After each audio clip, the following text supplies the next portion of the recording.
कहते हैं कि मुल्क इराक में एक लकड़हारा रहता था। उसका नाम अब्बू मूसा था। वो इस भरी दुनिया में अकेला था। उसके माँ बाप उसी वक्त फौत हो गए थे जब वो बच्चा था। एक दिन मूसा जंगल में लकड़ियां काटने गया। वो सुबह से शाम तक लकड़ियां काटता रहा। जब शाम हो गई और अंधेरा फैलने लगा तो मूसा ने सारी लकड़ियां एक जगह जमा कर लीं। दिन भर की मेहनत से वो थक चुका था। उसने सोचा जरा आराम कर लूं, फिर लकड़ियां उठाकर घर चला जाऊं। ये सोचकर मूसा एक पेड़ पर चढ़ गया और सो गया। उस पेड़ पर उसने झाड़ियों को बांधकर एक झूला बना रखा था। गर्मियों में वो अक्सर उसी पर सोता था। आज भी वो पत्तों और झाड़ियों से बने उसी झूले पर लेट गया। ठंडी ठंडी हवा चल रही थी और मूसा गहरी नींद में सो गया। सूरज पश्चिम में डूब गया। जंगल को घुप अंधेरे ने अपनी आगोश में ले लिया। लेकिन कुछ देर बाद चांद निकल आया, मगर मूसा बेफिक्र सोता रहा। अचानक आसमान से एक रथ उतरा। उस रथ को 4 घोड़े खींच रहे थे। घोड़ों पर रंग बिरंगे पंख लगे हुए थे। उस रथ पर परिस्तान की रानी बैठी थी। रथ के पीछे कई और परियां भी थीं। सबके सब जमीन पर उतर आए। रानी ने रथ से उतरते ही कहा, जश्न का इंतजाम किया जाए। सारी परियां काम में लग गईं। देखते ही देखते जंगल में मेले जैसा समा हो गया। जादुई फानूस जल उठे। उनकी रोशनी इतनी तेज थी कि अगर सुई भी गिरती तो तुरंत मिल जाती। बरगद के पेड़ के नीचे रानी का तख्त बिछाया गया और परियां नाचने गाने लगीं। उनकी आवाज इतनी मीठी थी कि परिंदे भी रुककर सुनने लगे। लकड़हारा मूसा, जो अब तक सो रहा था, परियों की आवाज से जाग गया। उसने जब इतनी हसीन परियों को देखा तो हैरत से उसकी आंखें खुली की खुली रह गईं। पहले उसे लगा कि शायद ये सपना है। उसने अपनी आंखें मलकर देखीं, फिर उंगली दांतों तले दबाई, मगर सब कुछ सच था।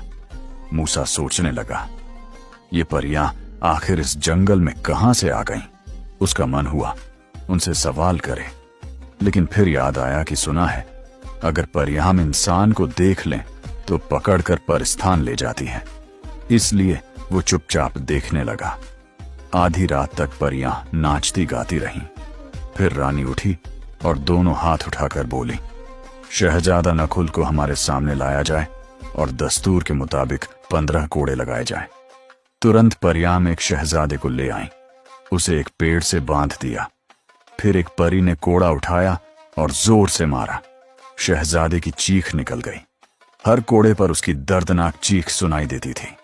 मूसा ये सब देख रहा था। वो रहमदिल इंसान था। ये जुल्म बर्दाश्त न कर सका। जान की परवाह किए बिना वो पेड़ से कूदकर सीधा रानी के सामने जा खड़ा हुआ। परियां चिल्ला उठी, आदमजाद, आदमजाद। रानी गुस्से से बोली, ए इंसान, तू कौन है और यहां कैसे आया? मूसा बोला, मैं एक गरीब लकड़हारा हूं। इस पेड़ पर सो रहा था। तुम्हारे गाने बजाने से जाग गया, मगर चुप रहा। लेकिन जब इस मजलूम पर जुल्म देखा तो दिल पसीज गया। ए रानी परी, तू इतनी संगदिल क्यों है? आखिर इस शहजादे ने क्या गुनाह किया है कि इतनी सख्त सजा दी जा रही है? रानी की आंखों में आंसू आ गए। उसने दर्द भरी आवाज में कहा, तुम मुझे संगदिल कहते हो? तुम जानते हो ये कौन है? ये मेरा बेटा है। मैं मां होकर भी इसे ये सजा देने पर मजबूर हूं। हमारे परिस्थान में सब बराबर हैं, चाहे शहजादा हो या आम परी। सबको एक जैसी सजा मिलती है। तुम्हारी दुनिया की तरह नहीं, जहां दौलतमंद और ताकतवर बच निकलते हैं। मूसा बोला, सच है रानी परी, दौलतमंद और ताकतवर शायद इस दुनिया में बच निकलें, लेकिन खुदा की अदालत से नहीं बच सकते। रानी परी ने कहा, इस शहजादे ने एक दैत्य को शाही मोती दे दिया। वो मोती परिस्थान के तख्त की निशानी है। अब वो दैत्य हुकूमत करना चाहता है। वो बहुत जालिम है। अगर उसने परिस्थान पर कब्जा कर लिया तो सब परियां भूख से मर जाएंगी। यही इस शहजादे की बड़ी गलती है। मूसा बोला, क्या सब परियां मिलकर वो मोती वापस नहीं ले सकती? रानी ने कहा, वो बहुत डरावना है, उस तक पहुंचना नामुमकिन है। उसके कगले तक जाने के लिए खंडहरों में जाना पड़ता है। वहां एक भूतनी रहती है।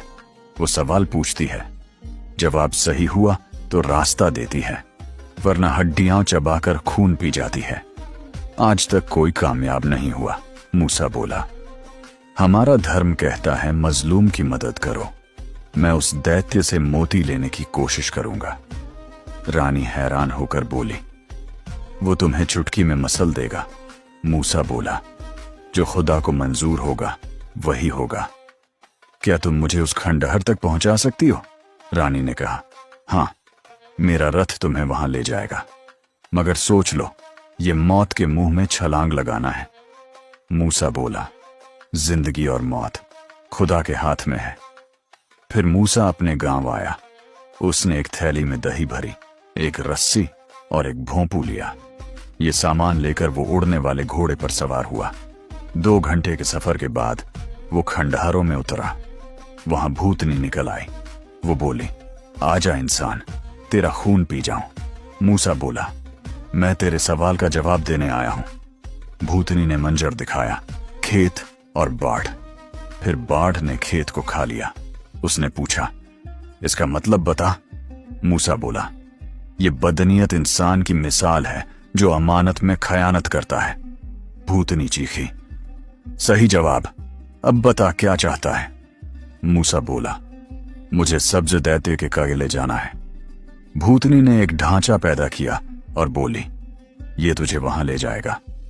ढांचे ने मूसा को जमीन के अंदर से घुसारकर सीधे कोयले के सामने पहुंचा दिया। मूसा ने खुशबू छिड़की ताकि दैत्य इंसान की गंध न सूंघ सके। फिर उसने भोंपू बजाया, इस सब्ज दैत्य, अदब से खड़ा हो जा, हम काफ का दैत्य बादशाह आए हैं। दैत्य डर गया। मूसा ने रस्सी फेंकी और बोला, ये मेरी मुंह का बाल है। दैत्य घबरा गया और सोचने लगा, इतना बड़ा दियो कहां से आ गया। उसने मौती मूसी के हवाले कर दिया। मूसी हंसते हुए बाहर आया। मलका परी खुशी से नाचने लगी। शहजादे ने शुक्रिया अदा किया। परियों ने इज्जत व एहतराम के साथ मूसी को घर छोड़ा। अब मूसी को लकड़ियां काटने की जरूरत न रही, क्योंकि मलका परी ने उतने खजाने दिए कि वो शहर का सबसे अमीर आदमी बन गया। प्यारे दोस्तों, उम्मीद है आपको ये कहानी पसंद आई होगी। अगर पसंद आई तो कमेंट्स में अपनी राय दें और हमारे चैनल को सब्सक्राइब करें। वीडियो देखने का बहुत शुक्रिया।